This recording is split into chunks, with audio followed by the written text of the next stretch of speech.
Welcome. I'm Ijoma Onyato. Tonight, the president promises 10,000 megawatts of electricity to Nigerians within 3 years as he opens the National Economic Council retreat in Abuja. National Assembly to resume deliberations on the petroleum industry bill next week. Coast clear for the trial of former Nemasa boss Sakbabula Kemi as court dismisses his objections over jurisdiction. And US President Barack Obama preaches change in Cuba as he makes historic visit to the island country. On Business News tonight, business leaders and heads of multilateral agencies converge in Abidjan for the 2016 Africa CEO Forum.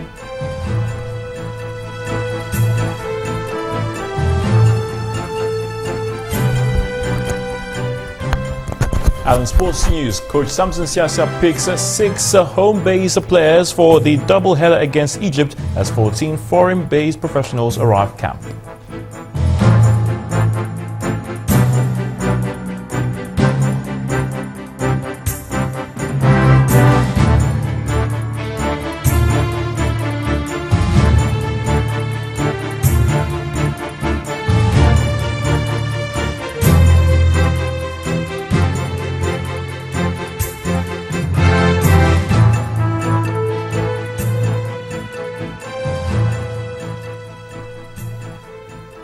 The president and his team seem to be stepping up efforts to make the economy work as he promises to provide 10,000 megawatts of electricity in 3 years. President Muhammadu Buhari was speaking in Abuja at the opening of the National Economic Council retreat holding in the presidential villa. Now, he gave the council 4 major areas of focus, including agriculture, power, manufacturing and housing. Our State House correspondent Chukwuma Onyekwusi reports. The 36 state governors constitute membership of the National Economic Council, and they take the front seat in the banquet hall for the 2-day retreat. They did not come alone, as all their commissioners of finance are also part of the retreat with the theme Nigerian States, Multiple Centers of Prosperity. The president would want a retreat in all the sectors of the economy, but for now he throws 4 major areas to the National Economic Council meeting. They include agriculture. From my information, the issues worrying the public today are rising food prices, such as maize, corn, rice, and gari. Lack of visible impact of government presence on agriculture. Manufacturing. It grieves me that so many manufacturing industry in the country today are groaning and frustrated because of lack of foreign exchange to import raw materials and spare parts. And housing. The most frequent public concerns brought to my attention are 3-pronged. 1, severe shortage of housing. 2, high rents. And 3, unaffordable prices for prospective buyers, especially middle and low-income earners. On power, the president decries the epileptic power situation in the country despite the privatization program. He sets a new target. It's no longer a laughing matter. We must, and by the grace of God, we will put things right. In the 3 years left for this administration, we have given ourselves a target of 10,000 megawatts distributable power. In 2016 alone, we intend to add 2,000 megawatts to the national grid. He is joined by Vice President Yemi Oshibajo, who is the chairman of the council. He comes with so many questions which he believes the retreat will answer. How do we ensure self-sustenance in rice, oil palm, or wheat, which are significant drains on our foreign reserves? How can the state maximize the export potential in agriculture and solid minerals? How about tax revenues? What are the best practices in efficient collection of taxes? How about reducing the cost of governance? What are the best policies? The chairman of the Nigerian Governors Forum recognizes the fact that Nigerians need to lead a better life. He decries the yawning gap between the Nigerian people and the government and the need to close the gap. As state governors, we are committed to closing the fiscal gap by raising our internal generated revenue, agriculture, and solid mineral.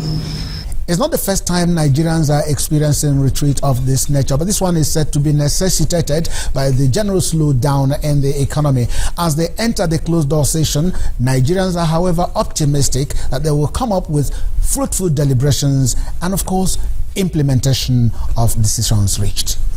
Chukwuma Onwekusi, Channels Television News. And as the executive brainstorm, the National Assembly appears set to commence work on the Petroleum Industry Bill.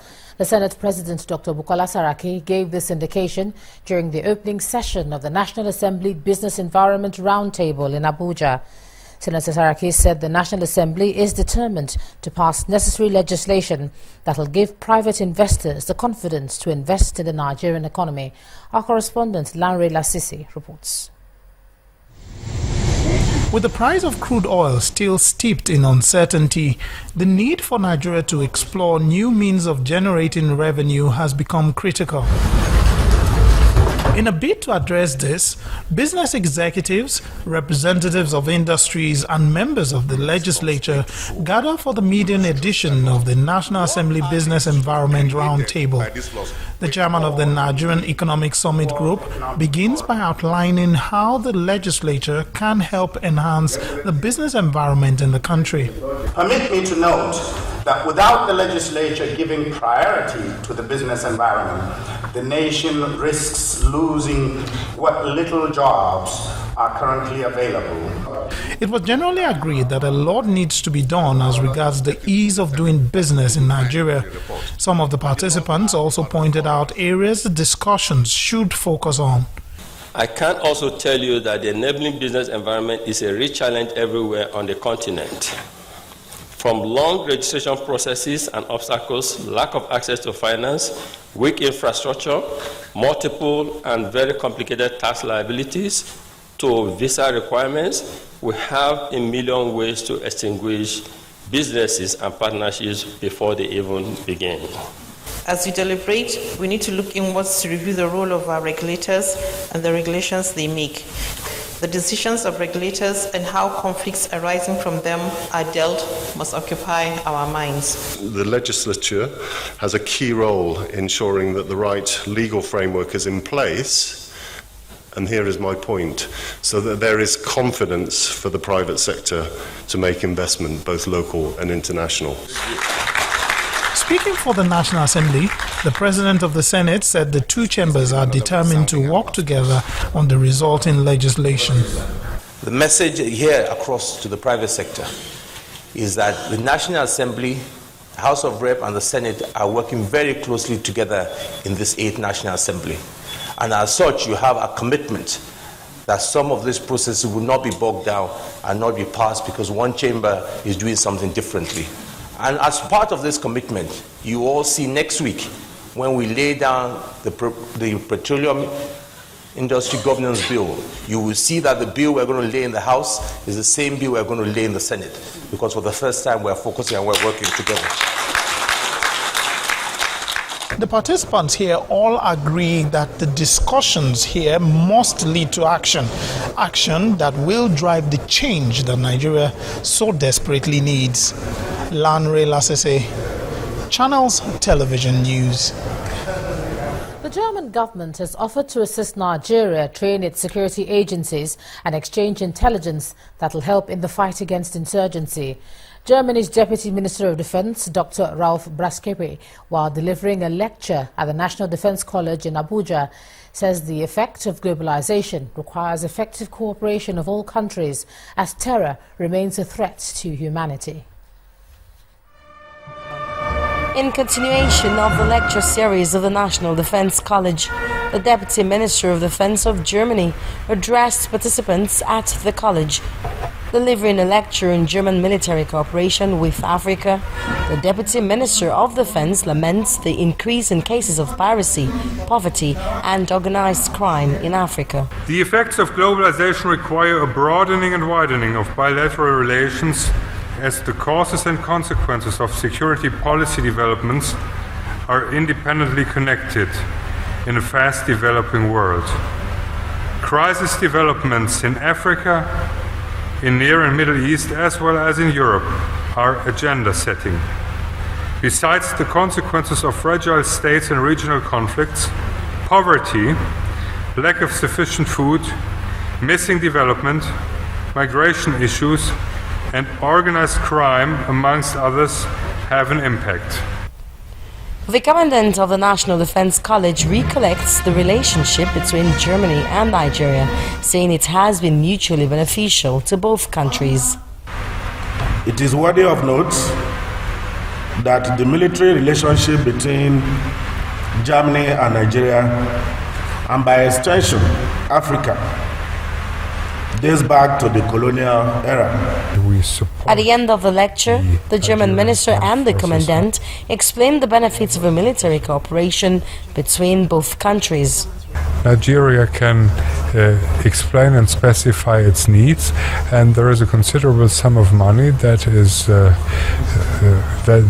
donated by the German Foreign Office and the Defense Ministry, and we have arranged with the Defense Minister today that we will specify the needs and bring the needs and the capabilities together for Nigeria.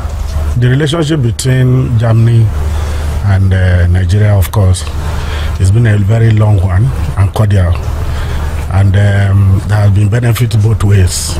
With the issues of global terrorism, piracy and maritime security remaining major challenges, the National Defense College participants drawn from different parts of Africa are expected to come up with policies that will help address some of these challenges. In part 2, after the break, court grants alleged abductor of S.A. Oruru bail in the sum of 3 million naira. That's in a moment. Do join us again.